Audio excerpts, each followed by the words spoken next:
the rescues and the raids that I've been on in the past, we have seen some neglectful cases, but on a routine basis, I don't see this.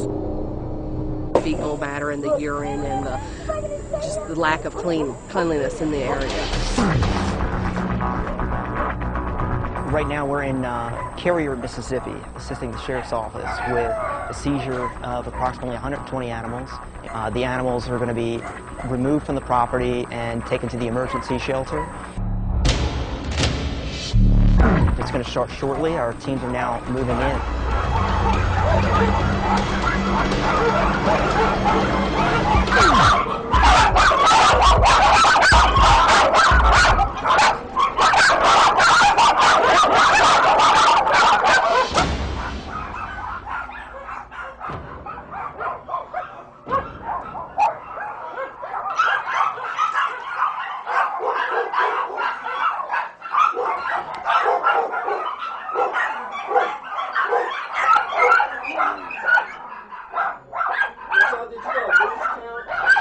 We're inside a puppy mill in Carrier, Mississippi, and we're checking everything out. The floor is covered with filth and feces everywhere. And again, that ammonia smell is just so overpowering. Really young puppies. I mean, look at the conditions these dogs are being raised in, turning out dogs in this horrible pen to be sold to people who have no idea where these animals are coming from.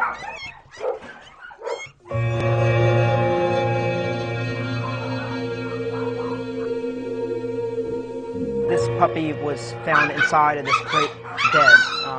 The puppy was covered in maggots.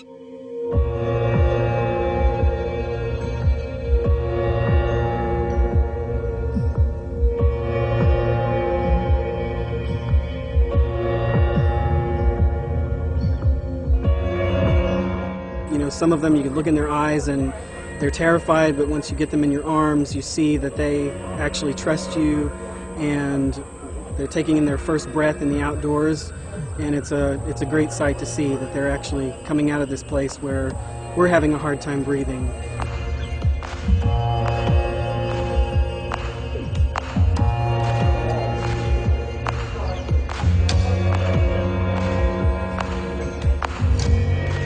The numbers were just way too many. The conditions were not suitable by the testimony of the 3 vets that we brought with us today. They deemed that all the animals living in these conditions needed to be removed immediately for their health and safety.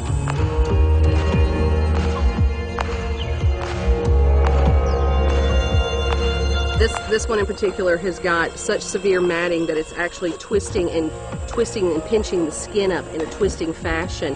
Right here in front of his eye, you can see how it's pulling on the skin. That's painful. That's just like somebody twisting and pinching your skin all day long and not letting go. It's gotten so bad that here on his backside, it's actually trying to pull, and it's ripping at the skin, making it become more friable and weakened. It's constant torture. I mean, I can't imagine having my skin pinched and pulled in a fashion like this day in, day out. This is months of hair mats being neglected, and this is old, aged fecal matter and urine that has formed in these mats. This is not a new thing.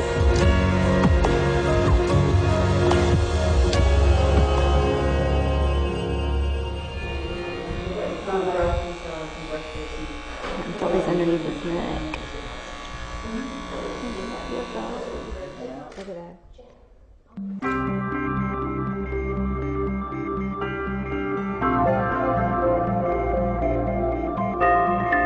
Now that we've rescued all these animals from the property, we bring them here to our temporary shelter.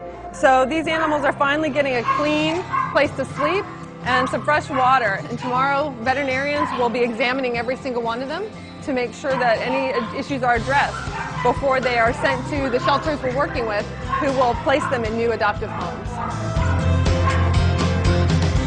In the state of Mississippi, the laws are quite weak to protect these animals and other animals like this. This person was selling through the newspaper, she was selling over the internet. Cute pictures of puppies, great little stories. People were buying these animals and had no idea what their money was going to support. When people understand that if you buy a puppy without really seeing for yourself how the animals are living, you run a very big risk of supporting horribly cruel puppies.